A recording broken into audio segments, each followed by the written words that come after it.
Est-ce que le gouvernement congolais a cette légitimité aussi de pouvoir s'inquiéter de la présence rwandaise au Congo-Brazzaville et surtout sur le fleuve?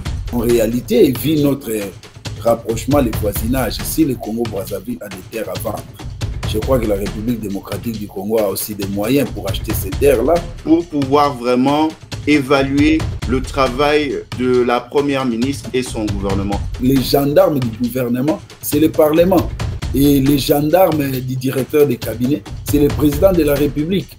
Vous voyez, donc chacun doit rester dans sa bande et faire son travail dans l'intérêt général. Diplomatique, nous avons des étrangers, des Américains. Là, on applique souvent dans la jurisprudence les principes de la réciprocité.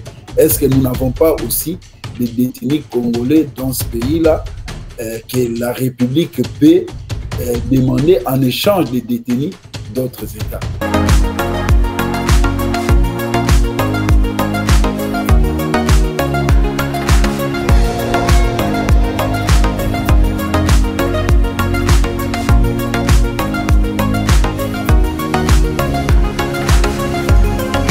De partout où vous nous suivez, soyez le bienvenu dans votre nouveau numéro de votre magazine depuis les États-Unis d'Amérique. Pour ce nouveau numéro de votre magazine, nous serons en connexion avec l'État du Missouri, plus précisément dans la ville de Saint-Louis, où nous allons recevoir pour vous Maître Freddy Nyangwele Tumba.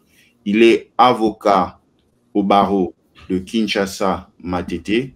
Maître Freddy Nyangwele Tumba est chef de travaux à l'université de Kinshasa. Au menu, l'actualité en République démocratique du Congo avec le tout premier conseil de ministres du gouvernement de Madame Judith Tuluka, la nomination du nouveau directeur de cabinet du chef de l'État, les questions d'actualité brûlantes en République démocratique du Congo, ainsi que diplomatie et l'intégration aux États-Unis d'Amérique sont les éléments que nous allons échanger avec notre participant depuis l'État du Missouri aux États-Unis d'Amérique dans la ville de Saint-Louis. Sans plus tarder, nous allons saluer notre participant à ce programme de ce jour. Maître Freddy Nyangwele Tumba, nous vous saluons. Je vous salue mon frère Senfo Katende. Comment allez-vous et comment se porte la famille? Dieu fait grâce, tout le monde se porte bien. La République démocratique du Congo a attendu pendant longtemps la formation du gouvernement, ainsi pour son tout premier conseil de ministres, le chef de l'État les a reçus. Comment recevez-vous ce gouvernement? Et selon vous, quels sont les éléments à impliquer au sein du gouvernement de Mme Judith Tuluka pour répondre aux déshydratats du peuple congolais? Maître Freddy. Merci, Monsieur Katende, pour la parole que vous m'accordez. Merci également pour m'avoir associé à cette émission qui a une audience de par le monde. Vous comprenez, de décembre jusqu'en juin, c'est pratiquement toute une bonne partie de l'année qui est partie. Mais ça sont des péripéties de notre régime politique et encouragé aussi par le comportement de certains politiciens. Il y a eu des tiraillements, mais finalement, nous avons quand même eu ce gouvernement qui venait d'être investi et le conseil des ministres s'est tenu, si j'ai bonne mémoire, hier autour du président de la République. Donc, les défis essentiels, c'est en fait, le gouvernement est un instrument important pour la mise en place, la mise en exécution du programme du président de la République. Et le programme du président de la République, c'est cela, le contrat que le président de la République a avec le peuple congolais, qu'il a élu au suffrage universel direct. Alors, le gouvernement, en tant qu'instrument, doit s'inspirer dans son action à rencontrer comment dirais-je, à rencontrer les desiderata du peuple congolais exprimés par le président de la République à travers son programme qui comprend, si j'ai bonne mémoire, 6 points. Et c'est à cela que nous attendons ce gouvernement-là pour œuvrer de manière à ce que le peuple puisse se retrouver, que ce gouvernement soit vraiment un gouvernement de peuple. C'est en fait ça. Nous attendons le gouvernement à l'action. Dans un gouvernement où on retrouve 15% à peu près des femmes, une grande partie des ministres qui ont été reconduits et nous trouvons aussi des jeunes. Qu'est-ce qui peut marquer la différence? Bon, je crois que ce qui saute à l'œil à travers ce gouvernement, c'est d'abord l'identité de la personne qui assume les fonctions du Premier ministre. C'est une dame et c'est aussi une première depuis que nous avons y accédé à la souveraineté nationale et internationale le 30 juin 1960. Nous n'avons connu que des premiers ministres hommes. Cette fois-ci, le président de la République veut tenter avec une femme et nous accordons beaucoup de chance. Nous pensons que cette femme, c'est un oiseau rare que le président de la République s'est donné pour matérialiser son programme. Je n'aimerais pas trop parler là-dessus. Bon, elle a été, c'est une dame qui fut ministre au plan. Maintenant, là, elle s'occupait d'un seul secteur. Maintenant, elle est à la coordination de plusieurs ministères. Et voilà, l'occasion est donnée à une femme. Alors, elle doit faire preuve de capacités pour que l'on sente que peut-être on pourra dire mieux vaut une femme qu'un homme. Mais le défi est lancé. Nous l'attendons par rapport aux actes. Maître Freddy, il a été constaté que les ministères des Finances, de l'Intérieur et de la Justice au sein du gouvernement de la RDC sont difficiles à manœuvrer. Que faudrait-il envisager pour changer la donne? Maître Freddy. Mais il est vrai qu'il y a des ministères dont l'action touche directement les peuples, tels que les ministères. Il y a un ministère important aussi que vous n'avez pas cité, je me permets peut-être avec votre permission, de citer le ministère de la Défense. Vous savez, actuellement, nous sommes un pays en guerre, attaqué par le Rwanda. Il y a les armées rwandaises sur notre territoire qui sévit. Vous savez, il ne se passe pas de jours sans que l'on ne déplore des tueries, toutes ces choses-là. Alors, le ministre de la Défense, il faut vraiment un ministre qui soit à la hauteur de répondre, de s'occuper un peu de la situation des militaires, leur situation sociale, leurs équipements, et pourquoi pas jeter aussi un coup d'œil à leurs épouses et enfants, parce qu'un militaire au front sera beaucoup plus efficace lorsqu'il sent que ses arrières sont bien assurées. Le ministère de l'Intérieur, c'est un ministère encore beaucoup plus important. Vous savez que c'est l'Intérieur qui gère les services de sécurité, qui gère également la police, la sécurité, en résumé, des personnes et de leurs biens. Donc, nous voulons un ministre de l'Intérieur qui soit à la hauteur et qui arrive à maîtriser la situation sécuritaire de notre pays à travers les services de sécurité, mais aussi à travers les services de la police.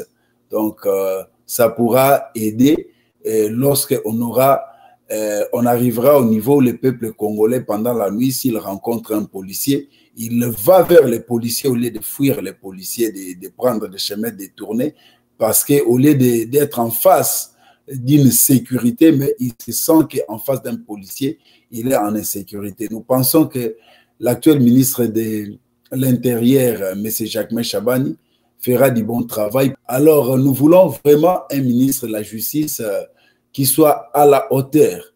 C'est-à-dire, la justice, c'est tout simplement l'équité.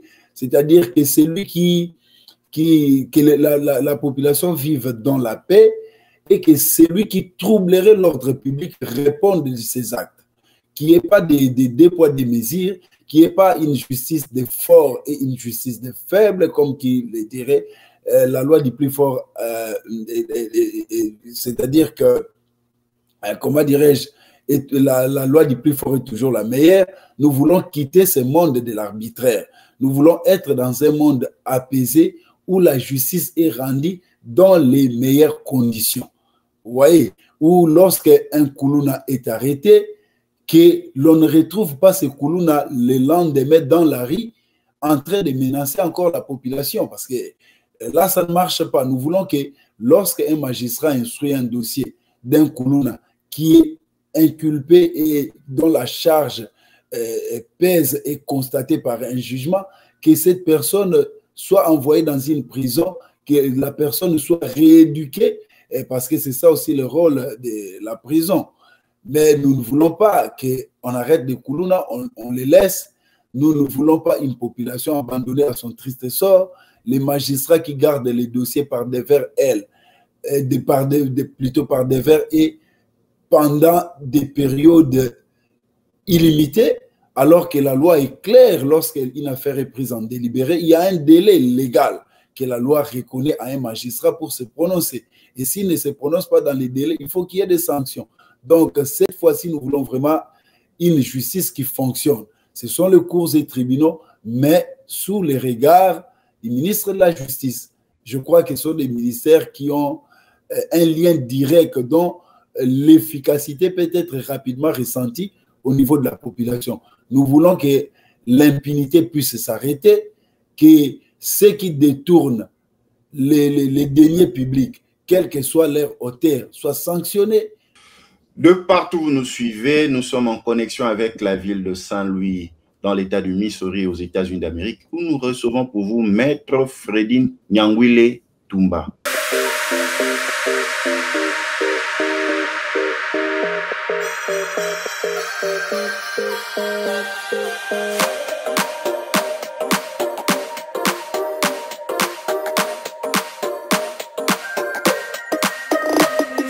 Ce 14 juin, c'est notre première réunion du Conseil des ministres avec le gouvernement que je suis appelée à diriger en tant que Première ministre. Et ça a été l'occasion pour nous de renouveler nos remerciements au chef de l'État, ainsi que par la confiance qu'il nous a octroyée en nous nommant.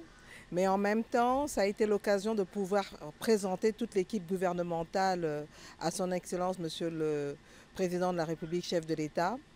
Nous avons, au cours de cette réunion, eu une première prise de contact. Le chef de l'État, à cette occasion, a donné un certain nombre d'instructions, a rappelé à l'ensemble des membres du gouvernement, mais particulièrement aux nouveaux, la manière dont la gouvernance devait être menée. Nous sommes au service du peuple, au service du pays et il faut que le travail commence. Donc on n'a pas voulu traîner après l'investiture du gouvernement. On a rapidement eu à faire cette première réunion dont le compte rendu sera fait par le porte-parole du gouvernement et cela va nous permettre de démarrer rapidement le travail parce que le pays et le peuple attendent.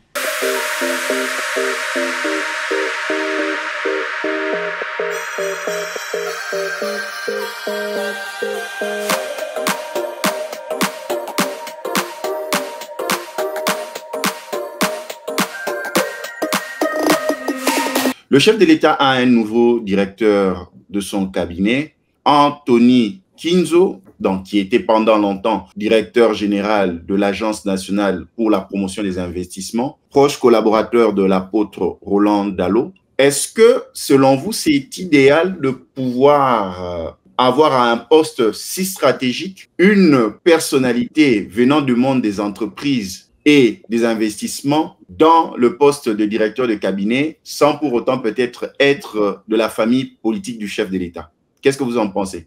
Un directeur de cabinet, ce n'est pas n'importe qui. Un directeur de cabinet doit être un technocrate, un homme de confiance, un oiseau rare que le président de la République se donne parce que tous les dossiers importants de la République avant que ces dossiers n'arrivent sur la table, n'atterrissent sur la table du président de la République ou sortent de son bureau, ça passe toujours par les directeurs des cabinets. Donc, c'est vraiment un oiseau rare.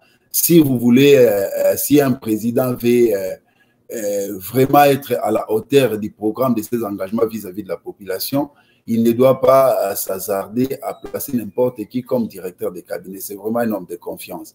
Bon, peut-être quand on dit un homme proche de l'apôtre Roland Dallot, il faut relativiser. Je pense, je ne sais pas si c'est sur base de ses acquaintances, mais moi je pense peut-être sur base de son cursus.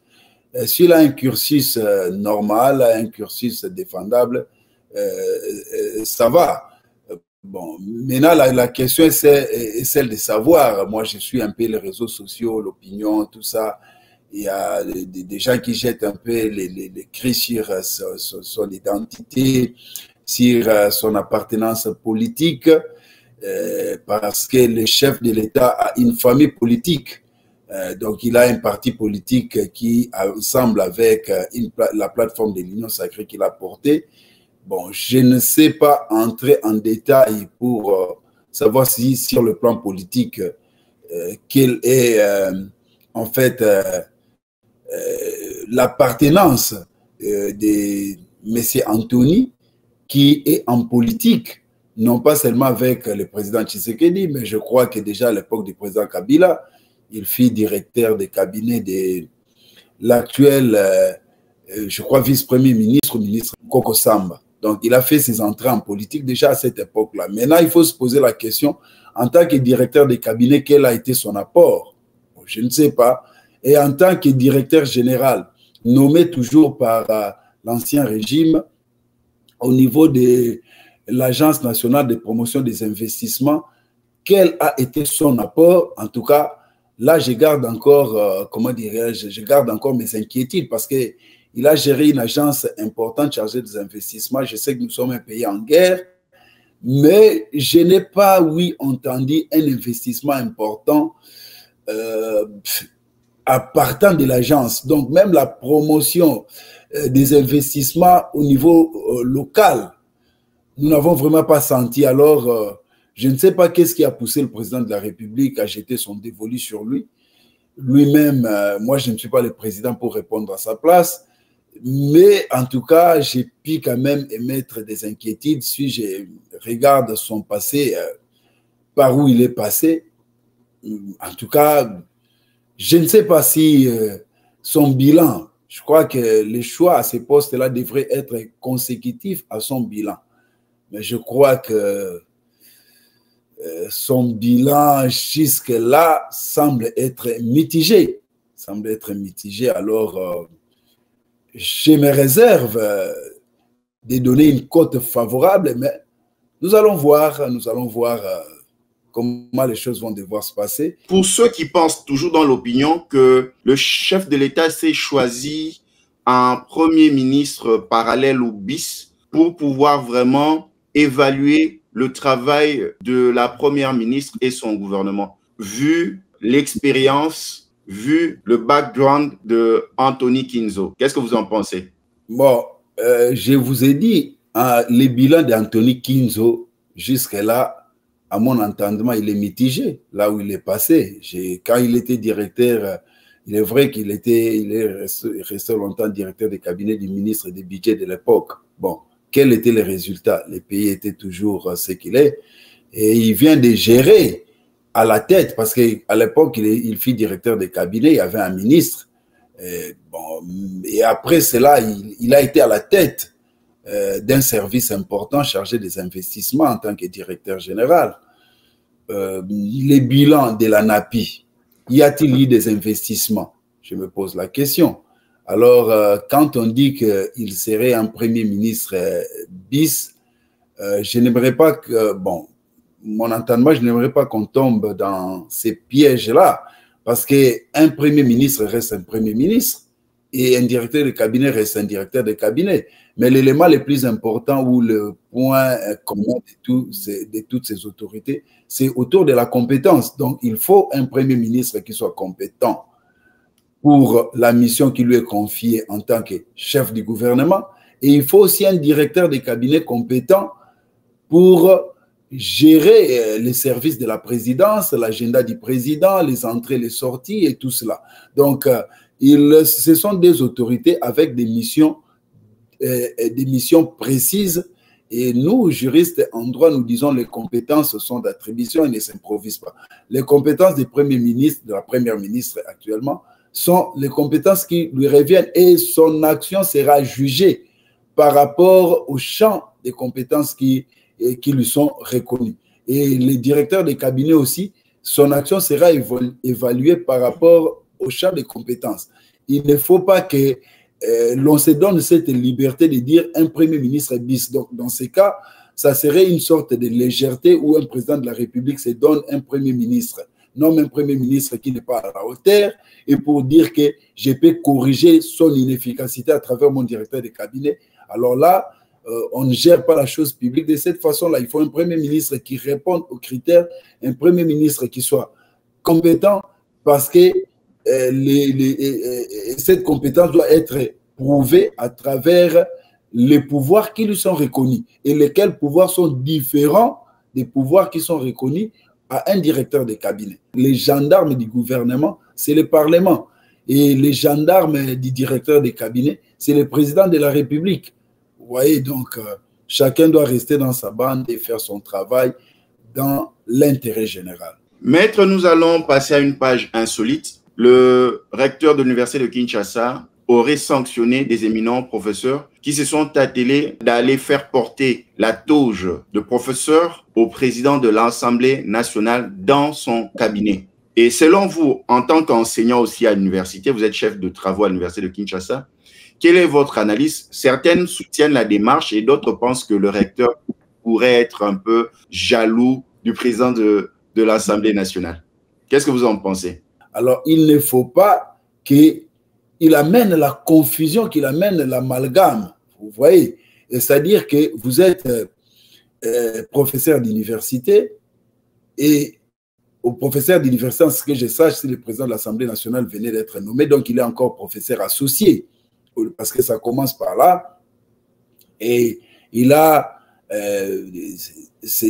a des professeurs, et il y a des professeurs ordinaires, et il y a toute une hiérarchie dans chaque faculté, dans chaque département. Alors, utiliser sa position comme président de l'Assemblée nationale pour faire déployer les autres professeurs qui sont doyens par rapport à lui, il y a quelque chose d'anormal, il y a quelque chose qui ne marche pas, qui ne tourne pas rond. Donc, on doit faire les distinguos entre deux fonctions. La fonction parlementaire en tant que président, là-bas, vous aidez vos pairs dans le vote des lois et dans le contrôle de l'action parlementaire. Et à l'université, on est face aux étudiants, on n'est pas face aux députés là-bas.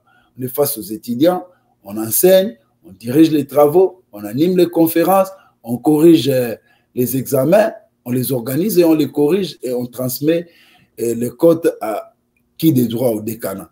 Donc, c'est vraiment une confusion totale. Et nous pensons que les professeurs qui ont fait les déplacements, qui ont fait la traversée de l'Inikine vers le palais du peuple pour aller remettre les insignes, doivent accepter qu'ils ont fait quelque chose d'inacceptable. Vous comprenez, quelque chose d'inacceptable. Alors, moi, je pense que les recteurs de l'université de Kinshasa, ayant pris la décision pour sanctionner ces comportements-là, bon, je ne connais pas, je n'ai pas lu en détail la décision, mais je sais que le recteur, c'est déjà une autorité administrative et en tant que tel, il a le pouvoir de prendre une décision aussi sur les personnels qu'il gère, notamment les professeurs. Mais la question est celle de savoir, comme nous disons toujours en droit, les compétences sont d'attribution. S'il a agi en fondant son action sur les pouvoirs qui lui sont reconnus en tant que recteur, nous ne pouvons que saluer cela. Et aux personnes qui ont été sanctionnées ou dont les actions disciplinaires ont été ouvertes, doivent user de leurs droits de défense qui se soumettent en fait à la procédure disciplinaire, qui les justifient leur déplacement de l'université de Kinshasa vers les bureaux du président de l'Assemblée nationale. Et s'ils, en se défendant, ils ont gain de cause, une décision administrative peut se muer. Et donc, en fait, lorsqu'on ouvre une action disciplinaire, ce n'est pas encore une sanction. Ce que je sais, ce n'est qu'une mesure préventive.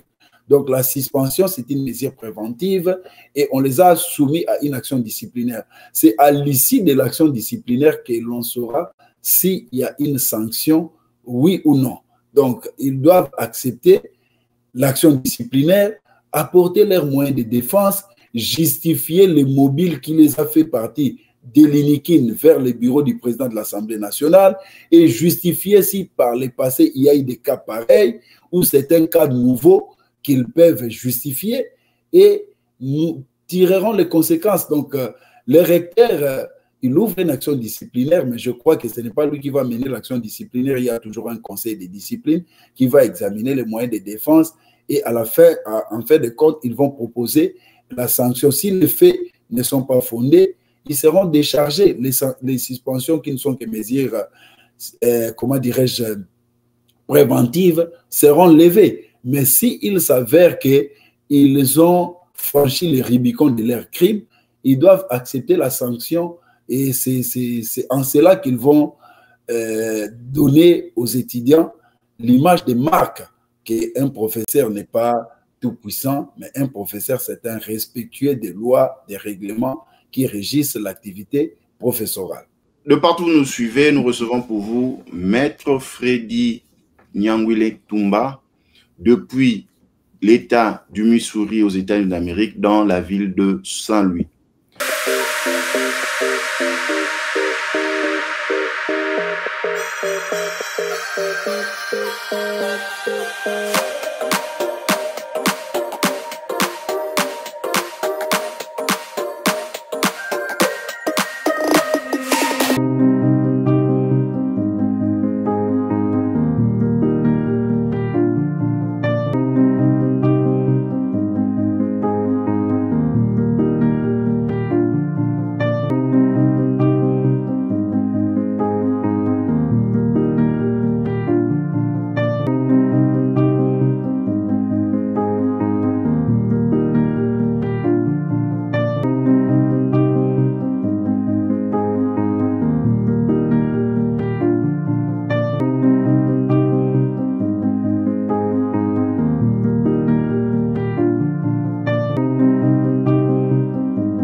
Maître, nous allons parler de la diplomatie internationale. Premièrement, avec le procès des 51 présumés accusés qui ont tenté de faire tomber les institutions de la République démocratique du Congo. Sur le plan diplomatique, nous avons des étrangers, des Américains. Est-ce qu'il est possible que ces pays dont les accusés sont ressortissants puissent mener une certaine pression pour une extradition vers leur pays d'origine? Est-ce que c'est possible? Et surtout, est-ce que la RDC doit, sur le plan des relations diplomatiques, y céder?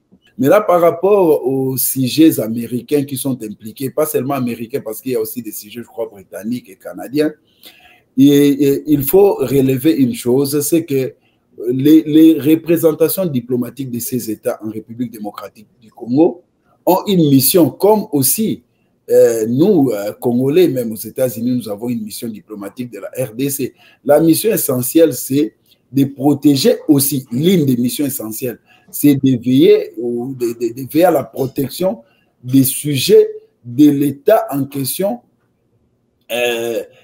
qui sont dans l'État où vous êtes accrédité.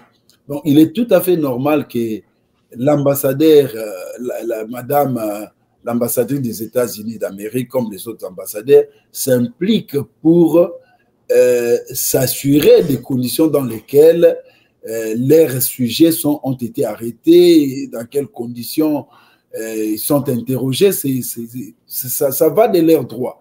Maintenant, la question de savoir s'il y a une pression au fin d'extrader, oui ou non, cette question est réglée préalablement par un accord. Il faut se poser la question, est-ce que la République démocratique du Congo entretient tel un accord avec les États-Unis d'Amérique ou les autres États dont les sujets ont été impliqués?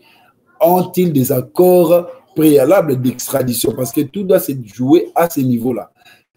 S'il y a les accords d'extradition, ces accords ne s'opèrent pas de soi. Il faut qu'il y ait une demande express de ces États et que les pays, la République démocratique du Congo, puissent examiner et voir s'il faut extrader oui ou non. C'est-à-dire, s'il y a un accord d'extradition, on peut espérer. Et l'accord d'extradition sont des accords de réciprocité en même temps, c'est-à-dire si nous pouvons extrader les sujets américains, les Américains peuvent aussi extrader les nôtres. Bon, si nous n'avons pas un accord, alors on ne parlera pas d'extradition.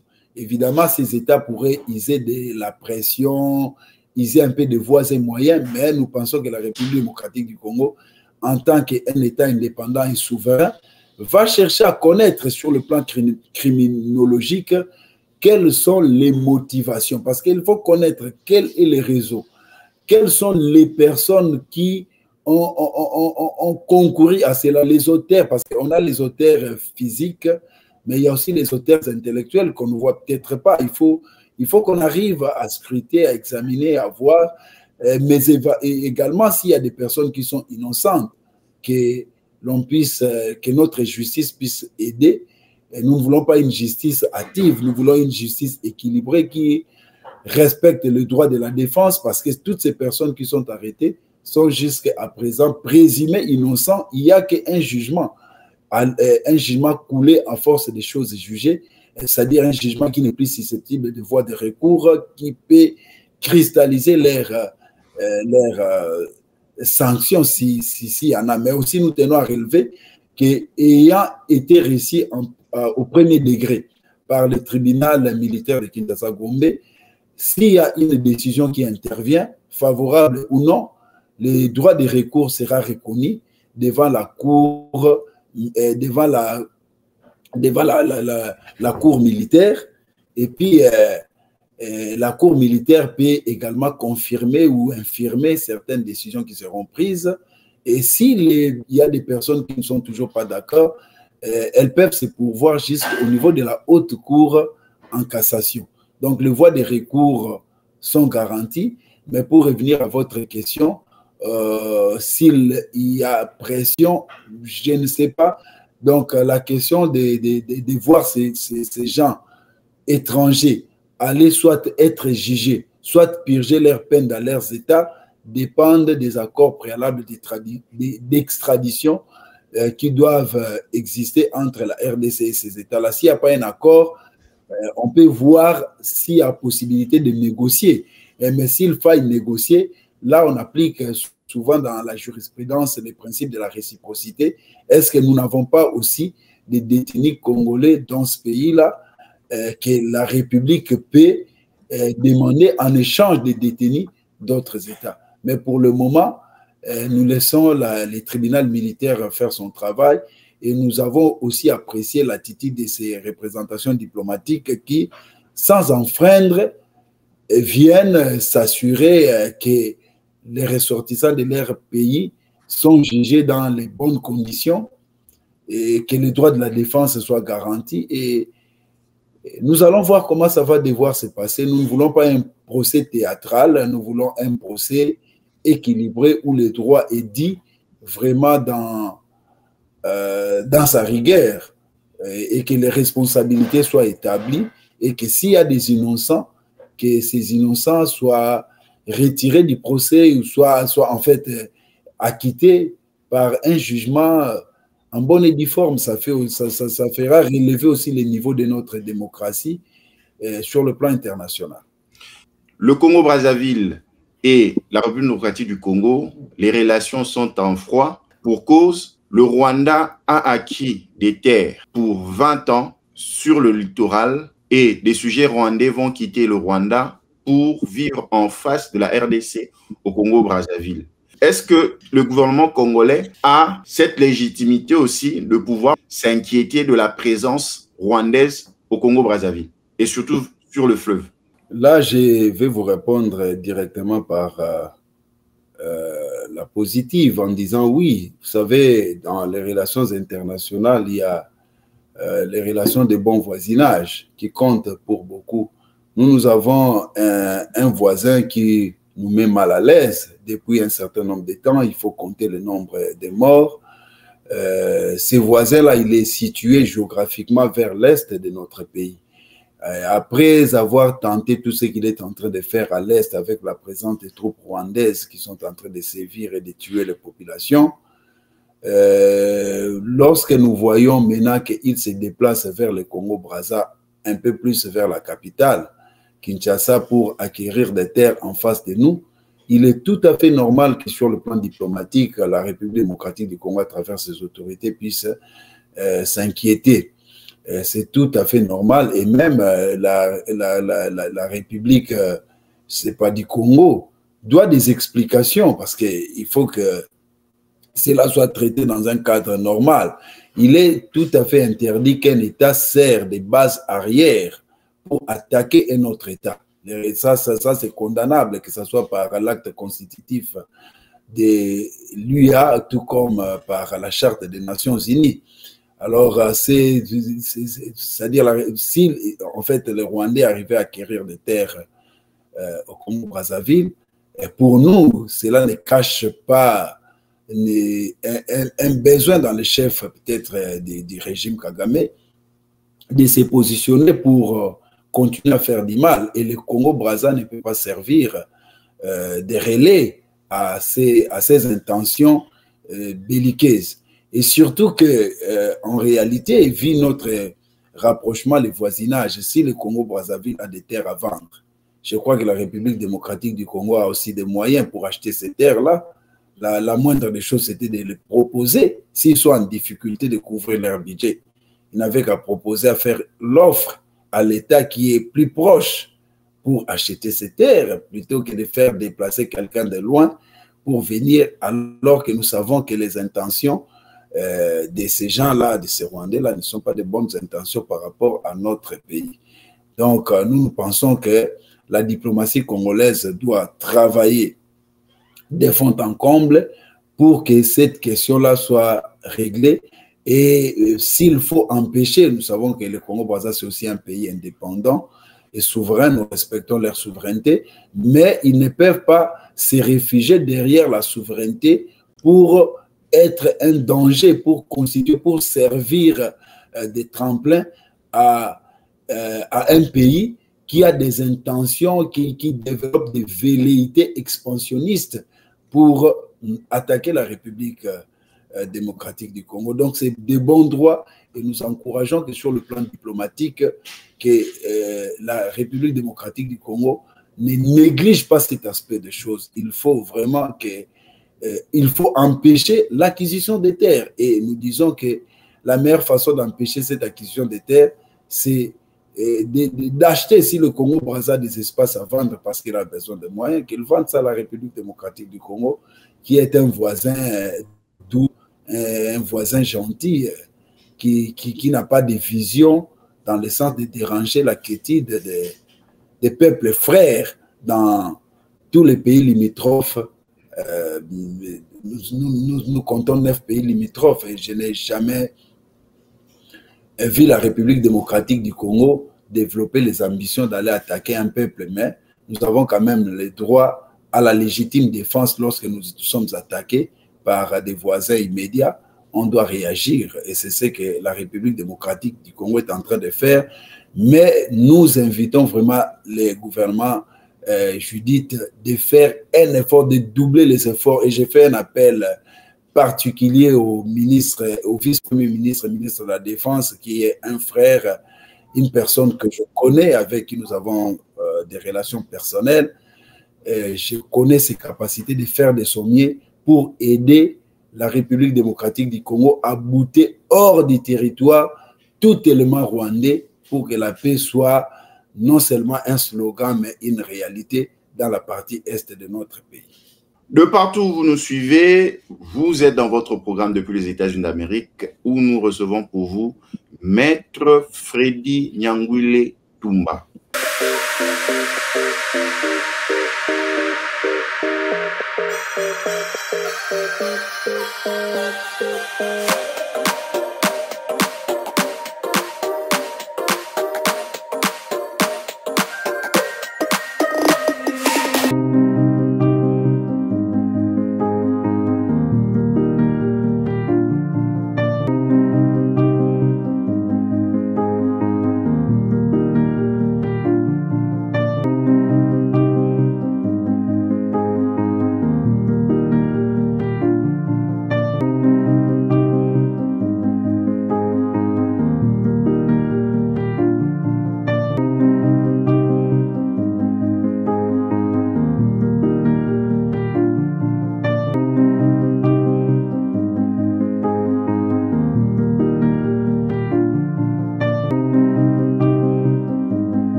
le président Joe Biden a pris des décisions concernant l'immigration, concernant les sans-papiers.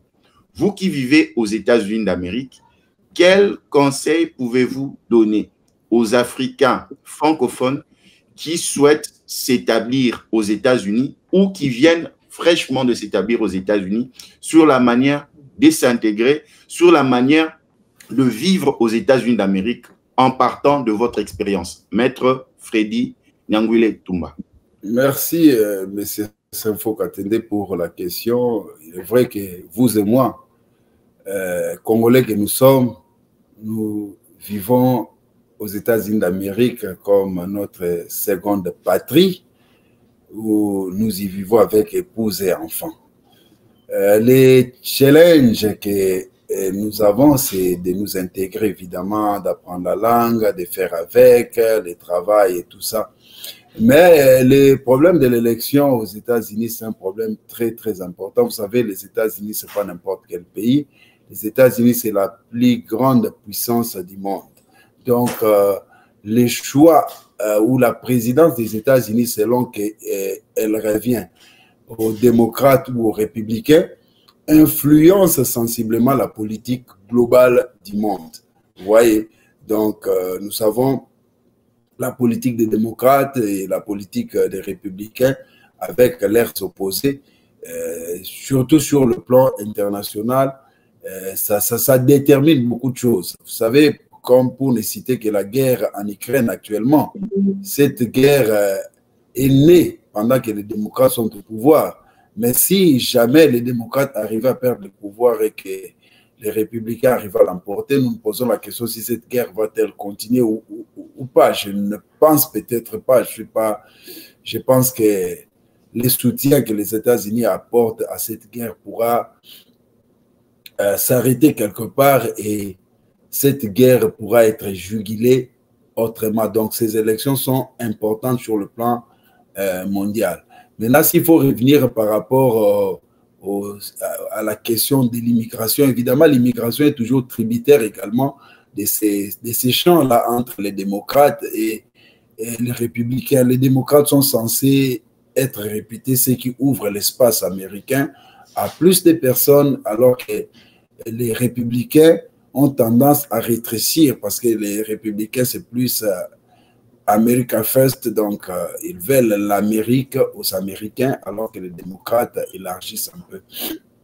Bon, maintenant, pour ceux qui ont choisi les États-Unis comme leur seconde patrie, nous disons bonne chance à cela, à toutes ces personnes-là, des milliers de personnes qui viennent à travers les visas de véloterie, mais aussi, à part les visas de véloterie, il y a un quota pour les réfugiés, ceux qui font la demande d'asile et tout ça. Pour ceux qui viennent dans le cadre de la dévéloterie, ils n'ont pas de problème parce qu'ils arrivent ici, ils ont leurs papiers, ils peuvent travailler, s'établir, travailler sans trop de problèmes. Mais ceux qui viennent comme réfugiés aussi, il y a des catégories, il y a des réfugiés qui viennent déjà sélectionnés à partir de certains États, soit africains ou d'ailleurs, et qui atterrissent ici, évidemment, avec vocation, c'est d'avoir leur papier sans problème. Mais il y a ceux qui font la demande à l'entrée ou encore qui font la demande en interne. Et pour cela, la procédure est un peu assez large, assez complexe. Mais l'avantage, c'est que les gens, selon ceux pour lesquels ils se sont déplacés, la raison pour laquelle ils se sont retrouvés, chacun doit être fidèle à ce qu'il a toujours recherché, à ses engagements. Mais aussi, c'est que nous devons comprendre que quand on vient dans un pays qui est différent de son propre pays, on a des défis à relever, notamment dans l'intégration, dans le travail, dans l'éducation des enfants. Ce sont des questions pertinentes et il faut faire preuve d'une certaine intelligence, d'une certaine habileté pour s'accommoder avec les lois de l'État qui vous accueille. Mais aussi pour nous, Congolais, et vous savez, lorsqu'on se déplace, il faut toujours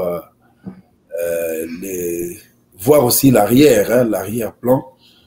C'est dire que on n'est pas parti totalement, mais il faut aussi assurer ses arrières, c'est-à-dire dans le pays, être promoteur des projets de développement au niveau de sa famille, au niveau de son pays, de sa province, voir dans quelle mesure l'intelligence que vous avez reçue ici peut aussi être utile à votre pays. Nous ne voulons pas de ceux-là qui immigrent seulement pour immigrer. Tu es là, tu oublies ton identité, tu ne veux même pas que tu veux passer pour être plus américain que les Américains eux-mêmes.